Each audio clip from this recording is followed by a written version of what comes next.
जांच करेंगे। हल्द्वानी हिंसा में अब तक 5 लोग गिरफ्तार कर लिए गए हैं। हल्द्वानी के कई इलाकों में कर्फ्यू में ढील दी गई, तो बनभूलपुरा इलाके को छोड़कर बाकी इलाकों में ढील दी गई। घटना की मजिस्ट्रेट जांच की जाएगी, आपको बता दें, और कुमाऊं कमिश्नर हिंसा की जांच करेंगे। हल्द्वानी हिंसा में अब तक 5 लोग गिरफ्तार कर लिए गए। हिमांशु शर्मा हमारे सहयोगी हल्द्वानी से इस वक्त जुड़ रहे हैं। हिमांशु, इस पूरे घटनाक्रम के बाद कहीं पर कर्फ्यू में ढील भी दी गई है और लगातार प्रशासन ये भी कह रहा है, और पुष्कर सिंह धामी ने भी साफ तौर पर यह कहा है कि जो भी नुकसान हुआ है दंगाइयों के द्वारा, उसकी वसूली भी, उसकी भरपाई भी उन्हीं से ही की जाएगी।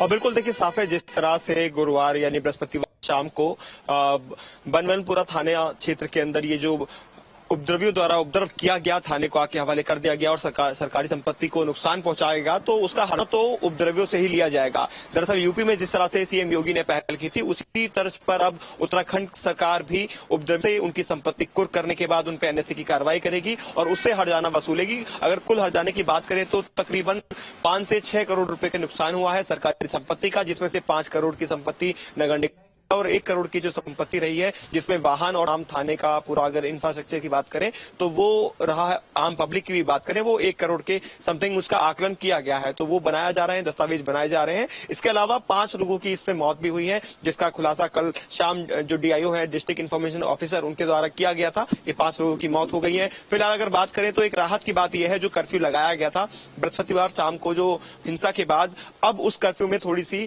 ढिलाई दी गई है, राहत दी गई है। तिकोनिया जो यहाँ का मेन चौराहा है, जो नैनीताल के लिए जाता है, खासतौर पर वहां से पूरा जो उत्तरी इलाका है, वहां पर अब जो पुलिस फोर्स था उसको हटा लिया गया है, पैरामिलिट्री फोर्स को भी वहां से हटा लिया गया है और वाहनों को वहां से जाने दिया जा रहा है। संदिग्ध वाहनों को रोककर वहां पर चेक किया जा रहा है। इसके अलावा सभी को स्मूथली वहां से जाने दिया जा रहा है, ताकि जो आम जनजीवन है वहां का, वो सामान्य रूप से पहले की तरह पटरी पर लौट आए, क्योंकि लोगों के अंदर, लोगों के मन में डर का भाव पैदा हो गया था। जिस तरह से वहां पर हिंसा हुई, लोगों से हमने बातचीत भी की, उनका कहना था कि हल्द्वानी में अब से पहले कभी भी इस तरह की ना कोई हिंसा हुई थी, ना कभी हिंदू मुस्लिम की कोई आपस में बातचीत हुई थी, लेकिन पहली बार ऐसा हुआ कि इस तरह का उपद्रव हुआ, और उपद्रव भी इतना बड़ा था जिसमें अगर घायलों की बात करें तो 100 से ज्यादा पुलिसकर्मी घायल हुए, ओवरऑल 300 से ज्यादा लोग घायल हुए। इसके अलावा 5 लोगों की मौत भी हो गई, थाने को भी जला दिया गया, सरकारी संपत्ति को नुकसान पहुंचाया गया। तो ये अपने आप में एक बड़ा कांड कहा जाएगा, एक बड़ा धब्बा हल्द्वानी के ऊपर लग गया है, जिसको भुलाना बेहद मुश्किल है, और दाग तो लग ही गया है।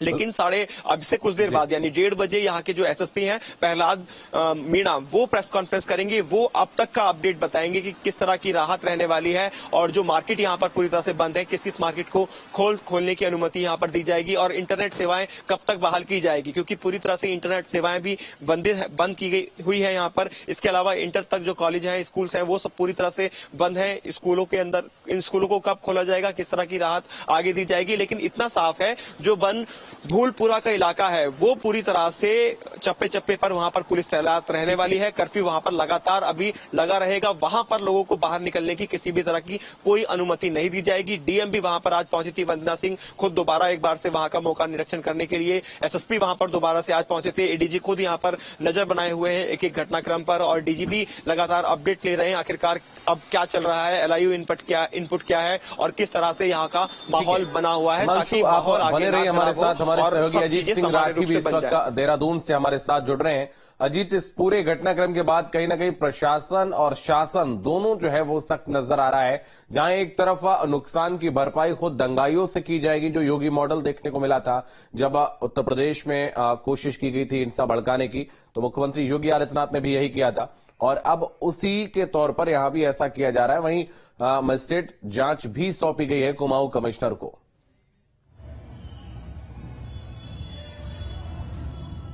जी बिल्कुल, देखिए सरकार ने इस मामले में एक सख्त कदम उठाया है, और आज ही मुख्य सचिव की जो हस्ताक्षर से एक आदेश जारी हो गया है। कुमाऊं कमिश्नर दीपक रावत इसकी जांच करेंगे। मजिस्ट्रियल जांच के आदेश जारी कर दिए गए हैं, चूंकि घटना बहुत बड़ी थी, और आज से पहले सही अभी हिमांशु बता रहे थे कि हल्द्वानी में इस तरह की कोई घटना नहीं हुई। जब वहां पूरी कॉलोनी को तोड़ने की बात थी तब हम भी वहां पर थे, तो उस समय भी इस तरह की कोई घटना, कोई एग्रेशन, कोई हिंसा उस तरह भी नजर उस समय